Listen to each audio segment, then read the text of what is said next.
Hello friends, बयखौबो गिबियावनो टेक्न' बर' चेनेलाव बरायफिननाय जाबाय आरो नोंथांमोनखौ दिनै बे मोनसे गोदान भिडिअ बयखौबो बरायनाय जाबाय। आं दिनै मोनसे गोदान भिडिअ लानानै फैलायबाय। बेनो जाबाय जोंहा माने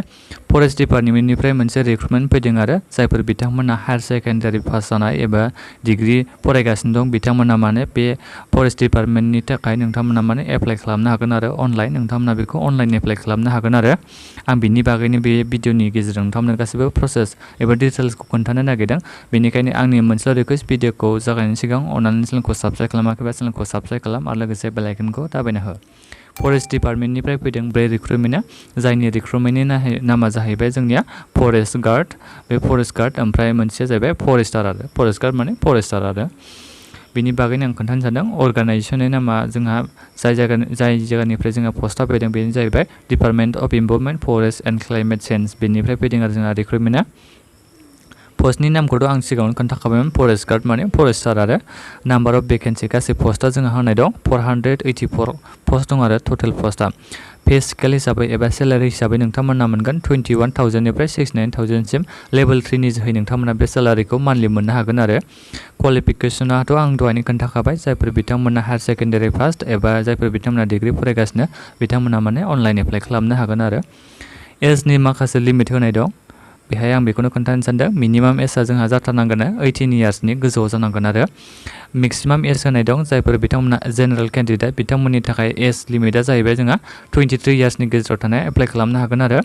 18निफ्राय 23 इयार्सनि गेजेराव थानाया। ओमफ्राय ओबिसि केन्डिडेटफोरनि थाखाय मेक्सिमाम एजआ 25 इयार्सनो 18निफ्राय 25 इयार्सनि सिङाव थानाय केन्डिडेटआ एप्लाइ खालामनो हागोन। एससि एसटि केन्डिडेटफोरनि थाखाय जोंहा 18निफ्राय 28 इयार्सनि सिङाव थानाय गासैबो केन्डिडेटआ एप्लाइ खालामनो हागोन आरो नोंथांमोना। एप्लिकेसन फिस हिसाबै जेनेरेल ओबिसिफोरनि थाखाय 450 ओमफ्राय एससि एसटि एक्स सुपारभाइज सार्भिसमेननि थाखाय जोंहा 112 लादों आरो एप्लिकेसन फिस हिसाबै नोंथांमोना बेखौ अनलाइन खालामनायाव होनांगोन आरो सेलेक्सन प्रसेस जोंहा फार्स्टआव रिटेन एग्जाम जागोन बिनि उनाव फिजिकेल टेस्ट जागोन बिनि उनाव लास्टआव मेडिकेल टेस्ट जागोन आरो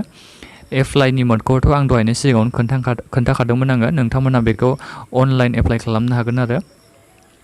एप्लाइ फ्रम नोंथांमोना बे अल इन्डिया गासिबो इन्डियानि सिङाव थानायानो एप्लिकेन्टआनो एप्लाइ खालामनो हागोन आरो अफिसियेल वेबसाइट होनाय दं आं बे अफिसियेल वेबसाइटखौ भिडिअनि लिंकआव होदों नोंथांमोना भिडिअनि डिसक्रिपसनाव थांनानै चेक खालामनो हागोन। लास्ट डेटआ जोंहा एप्लाइनिया अनलाइननिया 4 सेप्टेम्बर 2020 आरो 4 सेप्टेम्बरावसो जोंना लास्ट डेटआ गोबां सम दंबावो नोंथांमोना बे 4 सेप्टेम्बरनि सिगां एप्लाइ खालामबानो जाबाय।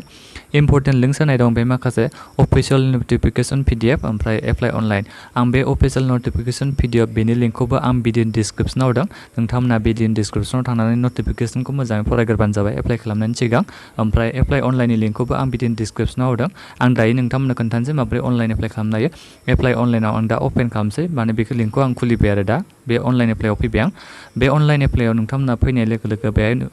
Central selection board of constable बे मोनसे अफिसियेल वेबसाइटआव नोंथांमोना फैगोन बेनि लिंकखौ आं भिडिअनि डिसक्रिपसनाव होदों होनखादों नोंथांमोना फैनो हागोन डाइरेक्ट बेहाय। ओमफ्राय नोंथांमोना बेखौ एप्लाइ खालामनाया मोनथाम प्रसेसनो गासै रेजिस्ट्रेसन खालामनाया स्टेप 1आव जोंहा रेजिस्ट्रेसन स्टेप 2आव दङ फिल एप्लिकेसन फर्म ओमफ्राय लास्ट स्टेप 3आव भिउ एप्लिकेसन स्टेटास नोंथांमोना गिबियावनो थांनो नांगोन स्टेप 1आव रेजिस्ट्रेसन खालामना लाग्रोनांगोन आरो नोंथाङा आं बिनिखायनो नोंथांमोननो खोन्थानोसै नोंथांमोना बोरै रेजिस्ट्रेसन खालामनो हायो। आं दा रेजिस्ट्रेसनाव फैबाय रेजिस्ट्रेसनाव फैनाय लोगो लोगो बिदिनो नोंथांमोना गोबां नुजागोन बेहाय माखासे पस्ट नाम होनाय थागोन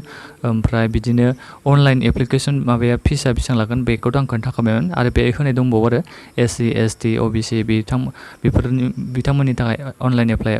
फिसा बेसेबां बे होनाय दंबावो आरो नोंथांमोना बेफोरखौ नायजोबबानो जाबाय फरायजोबबानो जाबाय। बेनि उनाव नोंथांमोना बे गजनाव नुदोंना बेहाय टिक खालामबानो जाबाय process to registration and payment नोंथांमोना बेहाय फैनांगोन। बेनि उनाव नोंथांनि बे एप्लिकेन्ट डिटेल्स होनांगोन आरो गावनि नेम बेजों लोगोसे गावनि सारनेम माने नोंथांमोनाथ' मिथिखागौ लास्ट नेमखौ सारनेम होनो जोंना गावनि नामनि टाइटेलखौ बेजों लोगोसे गावनि मबाइल नाम्बार होनो नांगोन ओमफ्राय इमेल आइडिखौ होनांगोन इमेल एड्रेस स्टार मार्क होदों नालाय नोंथांमोना इमेल एड्रेसखौ होनांगोन आरो नोंथांमोना बे स्ट्रेट स्टार मार्क नुनायफोरखौ गासैबो फिल खालामनो नांगोन आरो गावनि जेन्डार डेट अफ बार्थ होननानै नोंथांमोना बेखौ माने फिल खालामनानै प्रसेस खालामनांगोन अब्ला नोंनि बे माने एप्लिकेसना माने नोंनि एप्लिकेसन फर्मा माने रेजिस्टार जागोन आरो ओमफ्राय बिनिफ्राय नोंथांमोना माने स्टेप 2आव फैनानै नोंथांमोना बे एप्लिकेसन फर्मखौ फिल खालामनो हासिगोन आरो भिडिअखौ लाइक खालाम लोगोफोर आरो शेयार खालाम चेनेलखौ साबस्क्राइब खालामाखैब्ला चेनेलखौ साबस्क्राइब